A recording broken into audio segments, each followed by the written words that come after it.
Stevie, what the hell's happening?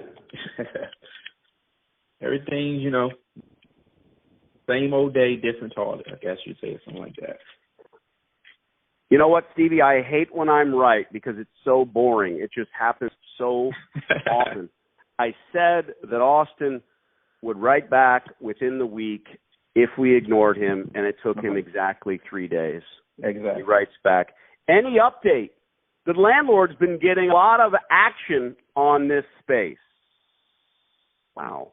Yeah. Is this guy like literally reading from the old salesman's handbook?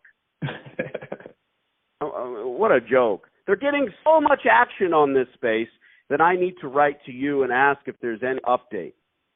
Let's call him up. I know I said we'd email him, but that's another thing with me. Ever break up with a girl over a text? Come on, tell the truth. That's a low-life move, right? People prefer the written word when it comes to things they don't want to deal with. I prefer the spoken word. It can't be misunderstood. Plus, I'm really good at it. This guy won't be able to worm out of anything. If I write him an email, he can have a roundtable meeting. He can show the email to the landlord potentially. He can talk to his wife about it, and then he can decide how he wants to reply. But when we call him and we say, bro, I thought you were kidding. You want my social before you're going to discuss terms? Let's call him up. Stand by. Austin. Hey, how's it going? Fantastic. Never felt better. Never had more. I did get your email, yes. And, I thought we were pretty close on terms, and then got the email regarding credit applications and 2 years of tax returns. That's great. Yeah, we can do that. I'd like to know if we're even close on this deal first, frankly. I don't see it as a personal insult, but I wouldn't shop at a car dealership that didn't have sticker prices, and I certainly wouldn't give them my social before they could tell me if I could afford that Ferrari. I hear you. I mean, typically that's the process we go through. You do the application, then we typically negotiate the terms there. I'd have to go back and look at what you had. Do you mind if I give you a call back in like 5 minutes? Not at all. All right. Thanks, bud. Just so I have it in front of me and I can speak intelligently. Yeah, no, thanks. All right, thanks.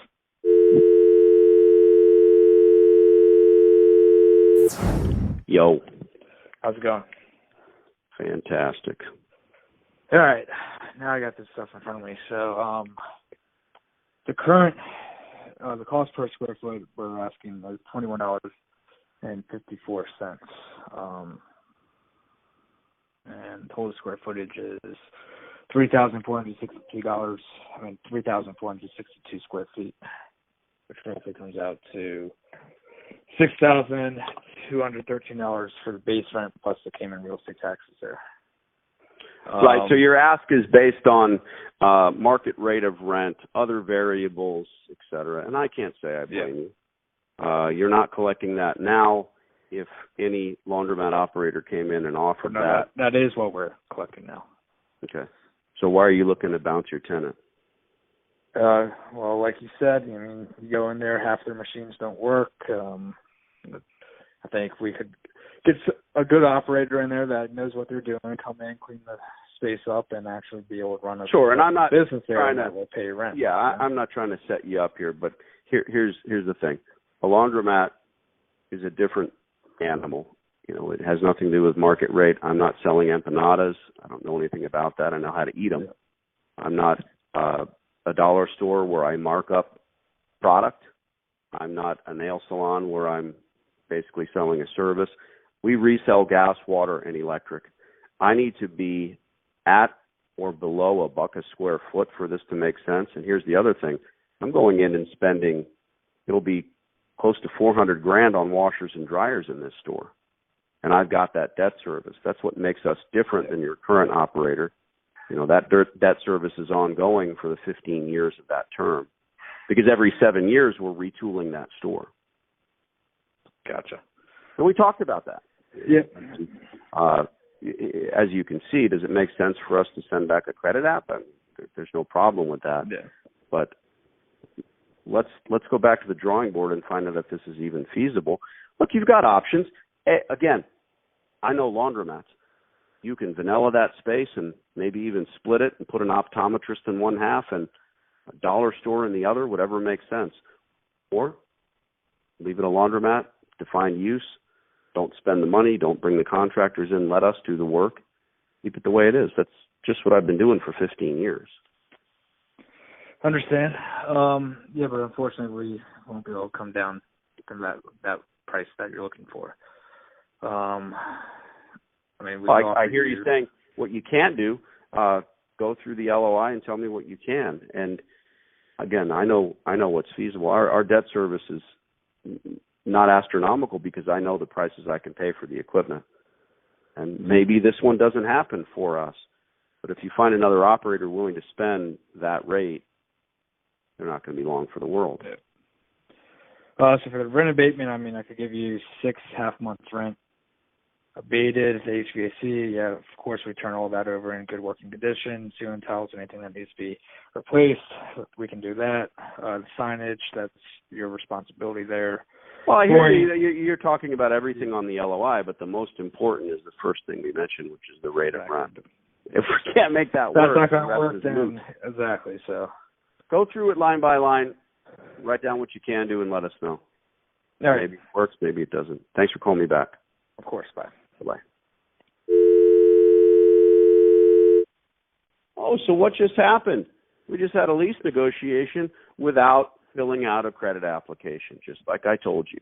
Bottom line, whether or not this store ends up being yours or someone else's, I'm educating this guy, I'm bringing him to school and tanning his hide, making him understand, well, this is how this works, and he knows it.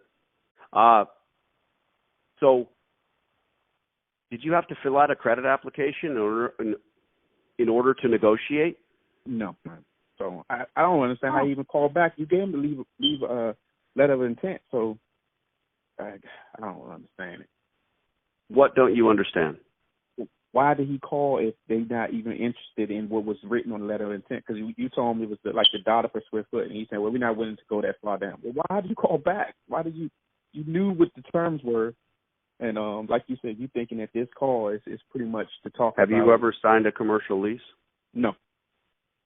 So knowing where we need to be, he called back because he wants to negotiate a long-term lease. Now, they're asking $21.54 a square foot. Is that $19 more than we're willing to pay? Yes. No, it is not.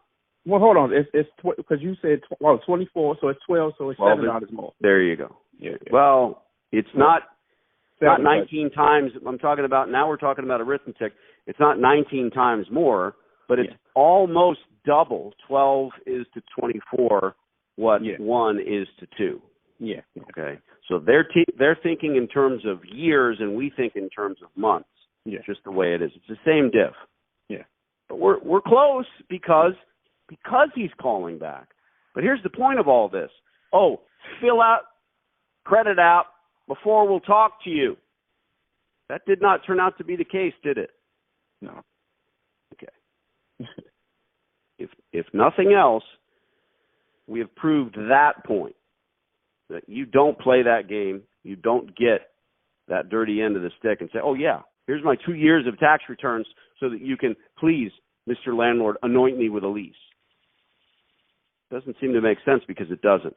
Yeah. We'll see what happens here. I told him go through the LOI. I'm sure he will. I'll let you know what happens. All right. Later.